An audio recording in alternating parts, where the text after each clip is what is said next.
Welcome back. Well, today I am joined by Carl Rendazzo, who is here on behalf of the United M&C Committee meeting. Well, Carl, thank you for joining us today. Thank you for having me. Appreciate it. You're welcome. Well, I know that there was a meeting in November, late November, and you're here to give us an update. So go right ahead. Thank you. Right.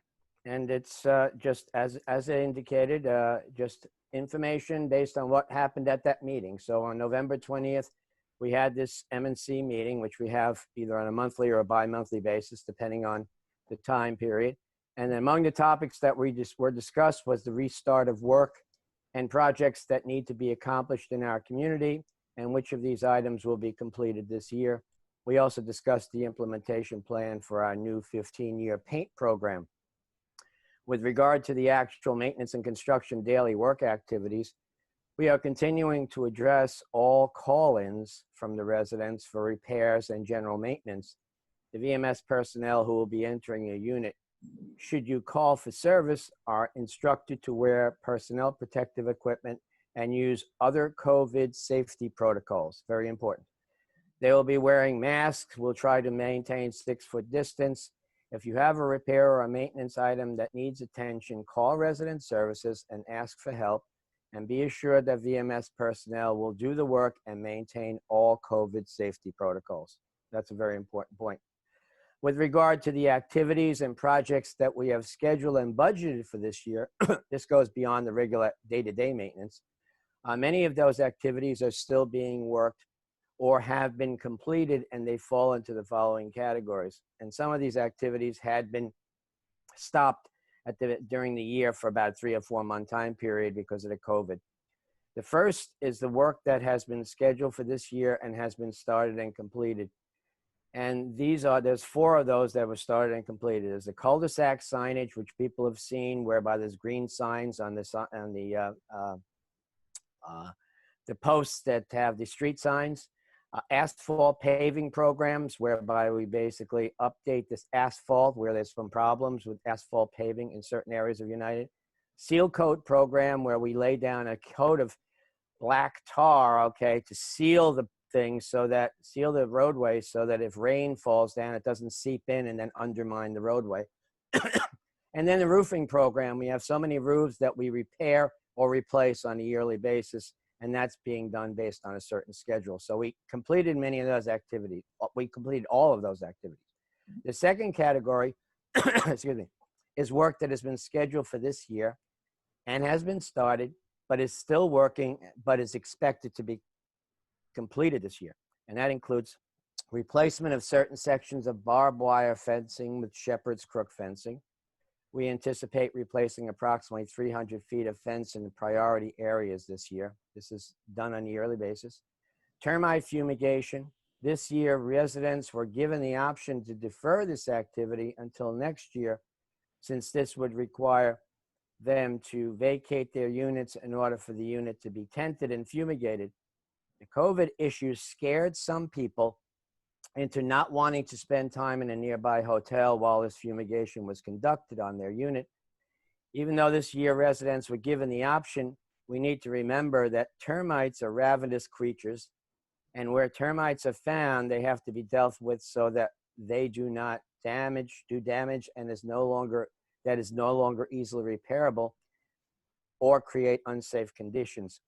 So assuming that we are over the COVID crisis, in the latter part of next year, we will need to be more aggressive at that time to removing the termites from our units. So at that particular point in time, we're going to be offering those same people that denied it this year to do their termite work next year. And hopefully without COVID, we'll be able to get them into a hotel room and take care of that problem before the termites take care of us.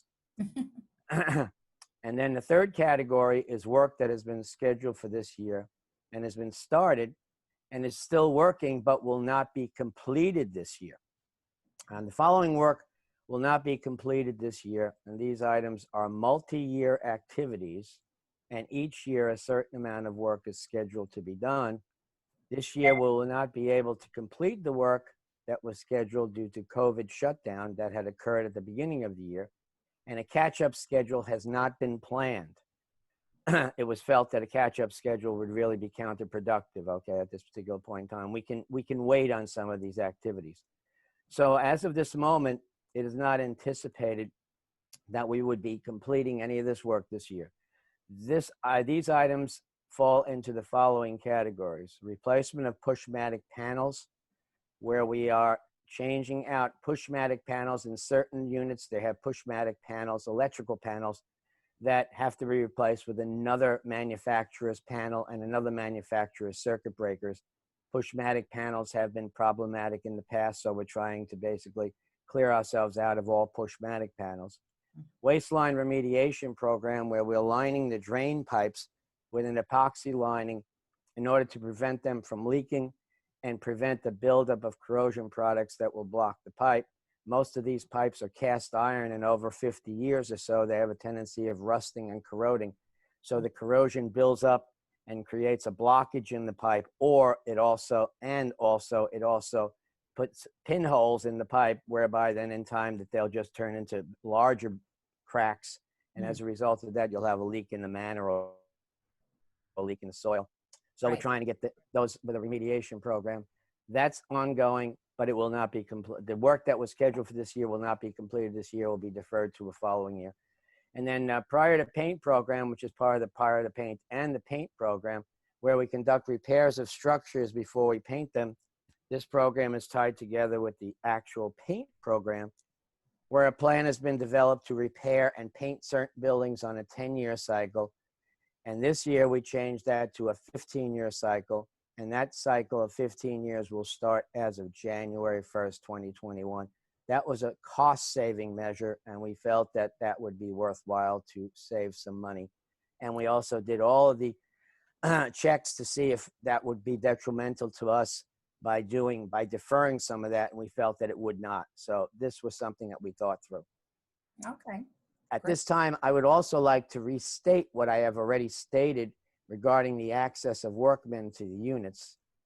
And the reason why I state that is because it came up in a letter to the Globe, which I responded to the Globe this morning, regarding the fact that VMS personnel and contractors were not doing the job according to the protocols and not wearing PPE and not following COVID protocols. And the response is in the Globe with a letter. And at this particular point in time, I've been reassured by VMS that they are doing all those things properly. And if you do not see a person doing it properly, then contact resident services and you can ask the workman to leave your unit if you're really feeling very uncomfortable. And then I'd like to add as a side note that at the end of the open meeting, we had a closed meeting where we discussed the roofing contract.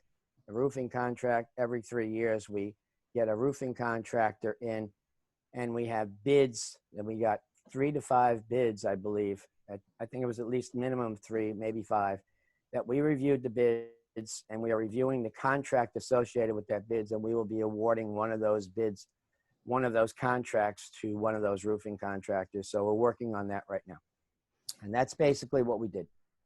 Well, that's good. I mean, there's an awful lot of things that you have to keep up on a regular basis, and you guys have your hands full, I think. Yeah, we try to keep up on things, okay, and we do the best we can under the circumstances. At least the board members do. Yeah. So, yeah. Well, we'll have to see what the new year brings us. So I hope COVID goes away shortly, but I don't know. It's just going to be one of those things. We'll see what happens. That's exactly true. We'll see what happens. Well, Carl, thank you so much for the update. We appreciate it. Thank you. Appreciate that. All right. Happy New Year to you if I don't talk to you before then. Same to you. Thank you. Bye-bye. All right. Bye-bye. And we'll be right back after this.